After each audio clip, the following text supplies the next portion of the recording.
जब चिल्लो गाडीको सिटबाट पूर्व राजा ज्ञानेन्द्र शाहले हात हल्लाए।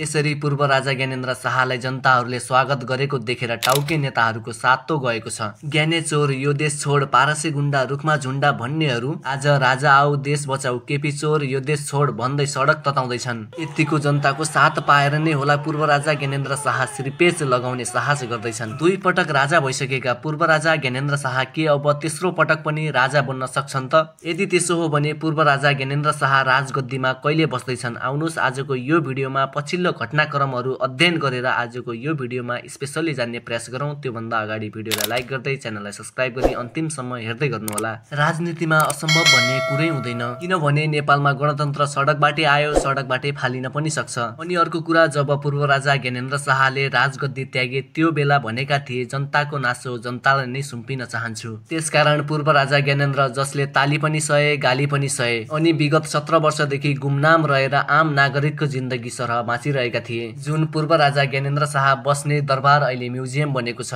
तर कुरा कहाँनिर बिग्रियो भने जुन नेता चप्पल पड्काएर काठमाडौँ छिरेका थिए तिनले 17 वर्षमा आलिसान घर बनाए, आलिसान बंगला बनाए, आलिसान महल बनाए र देशलाई खोक्रो बनाउँदै गए। त्यसपछि आम नेपाली जनताले राजा आऊ देश बचाऊ भन्दै सडक तताउन थाले। 240 वर्षसम्म शाह वंशले शासन गरेको यो देशमा ज्ञानेन्द्रकै कारण राजदरबारको अन्त्य भयो। उमेरले 80 वर्ष नागेका पूर्व राजा ज्ञानेन्द्र शाह 2 पटक नेपालमा राजा बनिसके र औषधि खाने उमेरका पूर्व राजा ज्ञानेन्द्र शाह अहिले राज संस्था फर्काउनका लागि अन्तिम लडाईँमा जुटेका छन्। अनि आम नेपाली जनताले सोचेको एउटै प्रश्न, के अब पूर्व राजा ज्ञानेन्द्र शाह तेस्रो पटक राजा बन्छन् त? फर्स्ट अफ अल राजनीतिमा असम्भव भन्ने कुरै हुँदैन, किनभने पूर्व राजा ज्ञानेन्द्र शाह राजगद्दीमा बस्नका लागि कि त जनमत संग्रह गर्नु पर्यो, कि त बंगलादेशमा जस्तै गरी नेपाली सेनाले पूर्व राजा ज्ञानेन्द्र शाहलाई साथ दिनु पर्यो। जनमत संग्रह गर्न अहिले नेपालका टाउके नेताहरूले मान्दैनन् होला, किनभने उनलाई राज संस्थादेखि डर लागेको छ। त्यसकारण अहिले नेपाली जनताले देशमा परिवर्तन चाहेका छन्, देश विकास भएको हेर्न चाहेका छन्, देश चाहिँ खोक्रो होइन देश हाँसेको हेर्न चाहेका छन्। त्यसैले गणतन्त्रमा सबैभन्दा ठूलो शक्ति भनेको नै जनता हुन्, जनता नै जनार्दन हुन्। त्यसकारण देशको परिस्थिति यस्तै रह्यो भने फेरि एक पटक पूर्व राजा ज्ञानेन्द्र शाहको कमब्याक नहोला भन्न सकिन्न।